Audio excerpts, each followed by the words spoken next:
ওয়ালাইকুম বন্ধুরা, কেমন আছো? আলহামদুলিল্লাহ আমি ভালো আছি। তোমরাও হয়তো আল্লাহ পাকের অশেষ রহমতে ভালো আছো। আমি আজকে তৈরি করেছি গাজরের পুর ভরা চুষি পিঠা রেসিপি।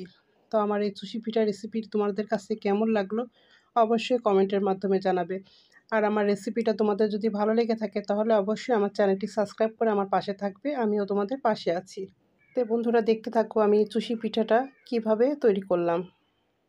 আমি আজকে তৈরি করব গাজরের পুর ভরা চুষি পিঠা রেসিপি। আমি গাজরের পুর ভরা চুষি পিঠা রেসিপির জন্য এখানে নিয়েছি গাজর কুচি, নারিকেল কুচি, এখানে নিয়েছি আমি গুঁড়া দুধ, এখানে নিয়েছি খেজুরের গুড়, এখানে নিয়েছি আমি চাউলের আটা, নিয়েছি এখানে আমি ঘি, দারচিনি, এলাচ, এখানে নিয়েছি আমি কনডেন্স মিল্ক।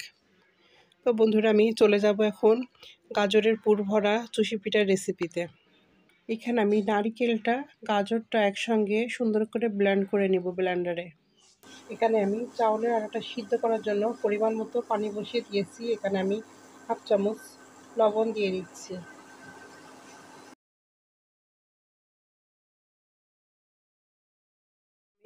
গাজরের পুরটা তৈরি করার জন্য যে 1 চামচ ঘি রেখেছিলাম সেটা দিয়ে নেব।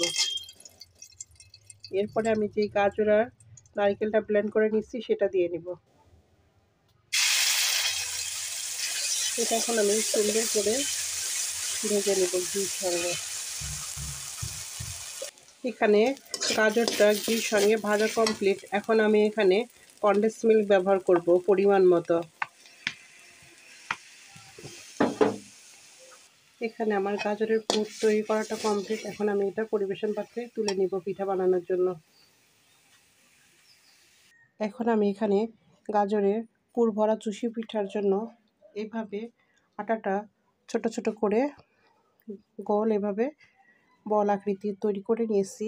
এরপরে আমি সামান্য আটা নিয়ে এভাবে একটি কুড়ি তৈরি করে নেব। এরপরে আমি এখানে গাজরের পুরটা কিছু অংশ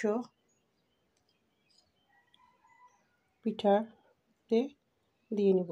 দেওয়ার পরে এভাবে আমি মুখটা লাগিয়ে দেব। এইভাবে মুখটা লাগিয়ে দেওয়ার পরে হাতের সাহায্যে এইভাবে আমি চুষি পিঠার আকৃতি দিয়ে নেব। এই তো আমার হয়ে গেল এখানে পুর ভরা চুষি পিঠা। এইভাবে আমি সবগুলো পিঠা তৈরি করে নেব। আমি এখানে আরেকটি পিঠা তৈরি করে দেখিয়ে দিচ্ছি। এটা এভাবে ছোট আকারে একটি বাটি তৈরি করে নিয়েছি। এর মাঝে এখন আমি যে গাজরের পুরটা করেছিলাম সেটা দিয়ে নিচ্ছি।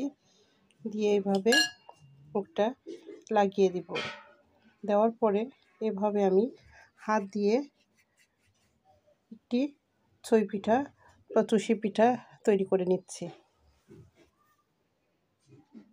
এখানে আমার পিঠাগুলো তৈরি করা হয়ে কমপ্লিট হয়ে গেছে। এখন আমি চলে যাব মূল উপকরণে। এখানে আমি লিকুইড দুধটা নিয়েছি। এরপরে আমি এখানে একটি তেজপাতা, একটি এলাচ, একটি দারচিনি দিয়ে নিব।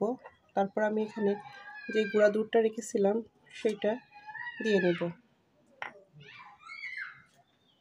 এরপরে আমি এখানে অ্যাড করব খেজুরের গুড়। এটা এখন আমি চুলাটা অন করে ফুটিয়ে নেব। এখানে দুধ আর গুড়ের মিশ্রণটা সুন্দর করে ফুটে উঠছে। এখন আমি এখানে কিছুটা কনডেন্স মিল্ক ব্যবহার করব।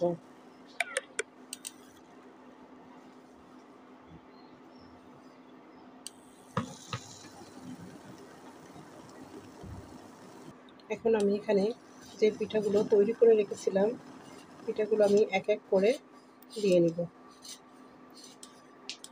এভাবে ফুটে উঠলে আমি নামিয়ে নেব। এখানে আমার পিঠাগুলো সুন্দরভাবে ফুলে উঠছে। এটা আমি এখন পরিবেশন পাত্রে তুলে নেব।